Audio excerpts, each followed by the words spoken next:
I want to welcome you to a brand new season and episode of the Darin Sargent Leadership Podcast. This is the podcast where you get leadership and life advice from a single-handed perspective. We've been on a little hiatus. Is that the right way to say it? During the months of summer, I took a break, but we are launching a brand new season. This is the first episode of season 3 of the Darin Sargent Leadership Podcast. I'm glad you joined us. Today, we're going to just talk a little bit about influence and impact. I'm going to fill you in on a few things that happened over the summer, what I was involved in, and we're just going to go from there. Just going to have a conversation. Nothing scripted. Just going to tell you what's been going on. It's exciting. Thanks for joining right here on the Darin Sargent Leadership Podcast, Season 3, Episode number 1.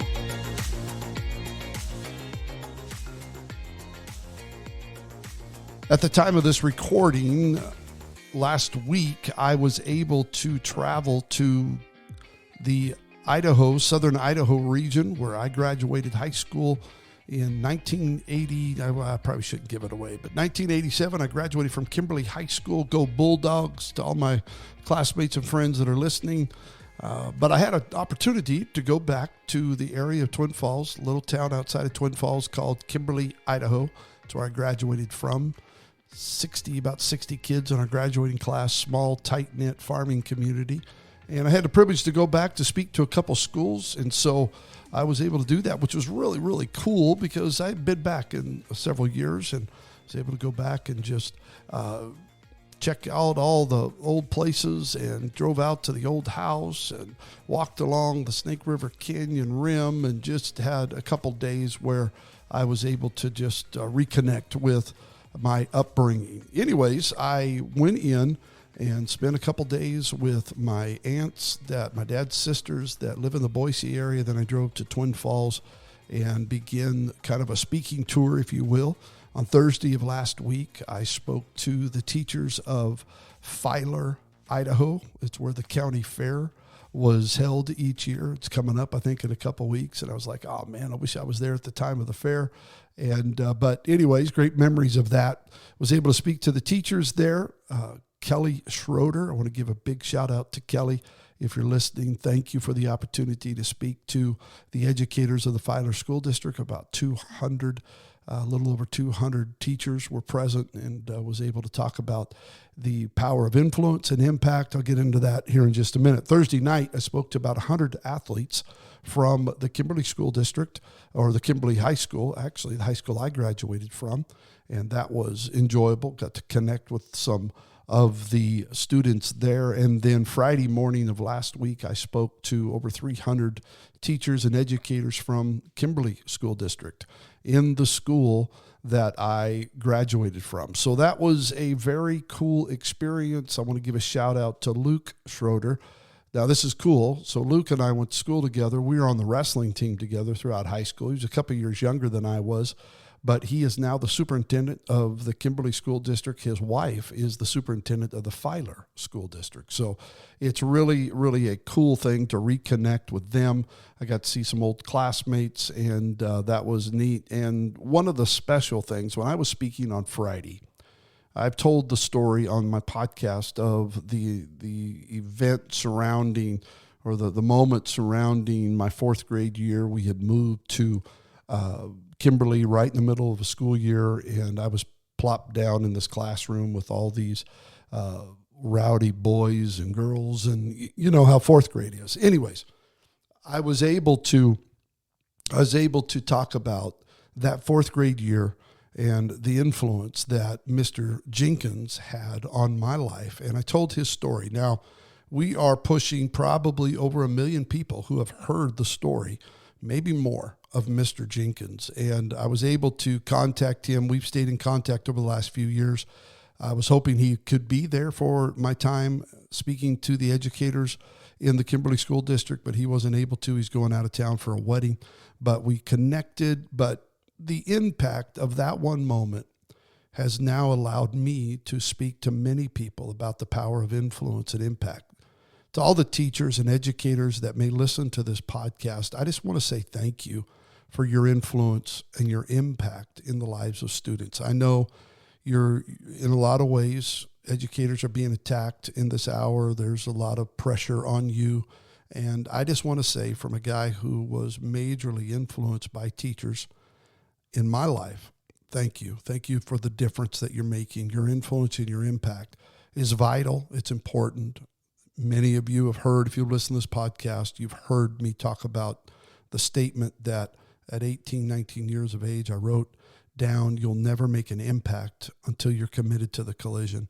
If you're going to collide with pressure, you're going to collide with self, you're going to collide with attitude, you're going to collide with a lot of things, but it's in that collision that impact is actually felt and made. And so I want to thank you for that. One of the special things that happened on Friday when I was speaking is I'm sitting at the table waiting for my opportunity to speak when I hear Superintendent Luke say, I think you know this person. I turned around and there is my high school speech teacher who helped me discover the gift of speaking, and she was amazing. Karen Rogerson, I'm going to tag you on social media so you'll get to hear this. I just want to say thank you. Thank you for your influence. Thank you for your impact. Thank you for being there Friday.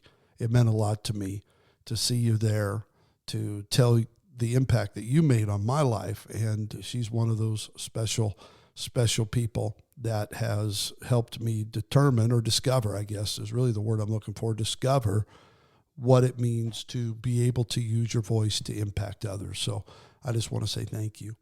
All of us have the opportunity to influence and impact others, but we have to decide that we're going to do so.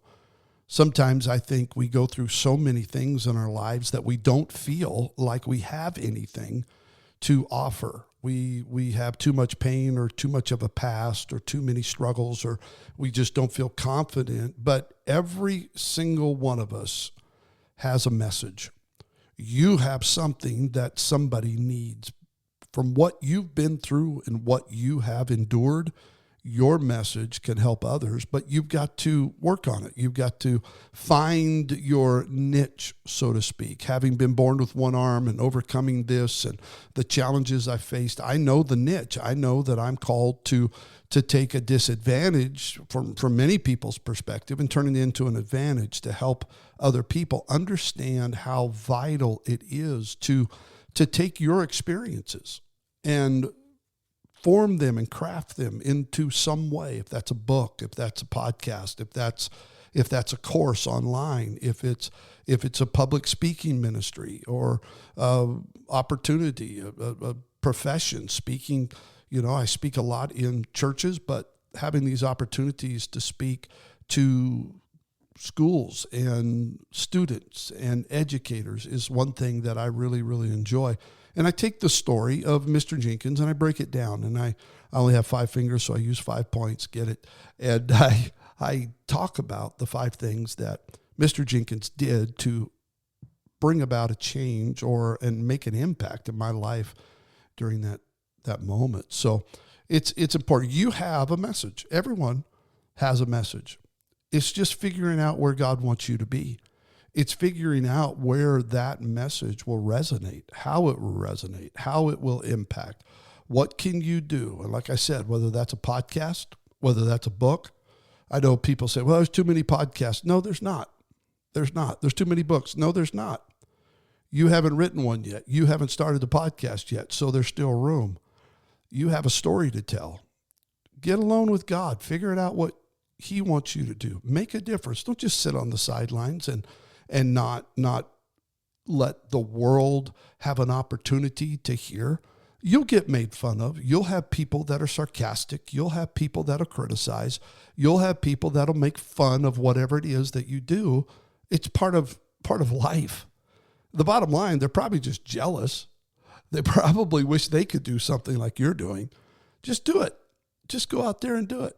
And if you don't know what to do, get a hold of me. I'll help you out. Email me. Reach out to me. I'd be happy to help you, because there is something that you were created to do that you've got to do. Your influence and your impact is needed in today's world. When I sit around and listen to some of the teachers that were talking during our time together, I was made aware of the challenges that they face. And even in my discussion with the superintendent of the Kimberly School District, with my friend Luke, we talked about some of the challenges that they're facing in today's world, and educators are under attack. And I just want to say again, keep at it, educators. Don't give up yet. You're making a difference. And to anybody out there that is just needing an extra push, this is it. This is that extra push. Write that book. You've got the idea, write it. You've got a concept in your mind, speak it. Develop it. Work on it. And watch what God can do through that. Because all of us have things we've been through, we've experienced that could help other people. So that's it. That's this episode. Your influence and your impact is needed. I watched as teachers, this was really cool. Let me finish my sentence. I watched teachers as I was speaking, talking about the influence of Mr. Jenkins and others in my life. I watched tears roll down their face, and I knew I was making a difference at that moment. So I go back. Luke asked me after I get done speaking, he says, "You want to go see your old classroom?" I said, "Absolutely." And I go back to the Kimberly Elementary School, where in 1978-79, I was dropped in the middle of school year, having to make friends, having to readjust. And I walk in to my old classroom. Two things hit me. Number one, I thought it was much bigger than it was. And number two, I was like overcome with emotion, because this was a room that changed my life, a teacher that changed my life, a teacher that set me on the road of discovering who I am. We began to walk around the old elementary school. He took me into what was the auditorium. When I was in school, it's still an auditorium, but the stage is gone now. And it was like, wow, I thought this was much bigger. And then as we were stepping out of the auditorium, there was a teacher that was standing there, and Luke introduced me to her and said, "This is Kayla, and she teaches in your old classroom, in Mr. Jenkins' old classroom." And he said, and she teaches SPED, special education, people with difficulties and challenges. And she looked at me, she said, "To know that I was in the classroom that changed your life doing what I'm doing," she goes, I feel like this is going to be a great year." And it was a neat moment. And she thanked me, and I thanked her. I said, "Thank you. Not only teaching, but teaching those that have challenges. I want to thank you for your commitment." So Kayla, I'll send this. I'll tag you in this as well. Thank you for being who you are and reaching people. To all the educators of the Filer and the Kimberly school districts, I want to thank you. Thank you for the opportunity. Hope I made a difference. Y'all are amazing. Have a great day, everybody. Tell everybody about this podcast. Go check out my YouTube channel. It's glad to have you on. God bless.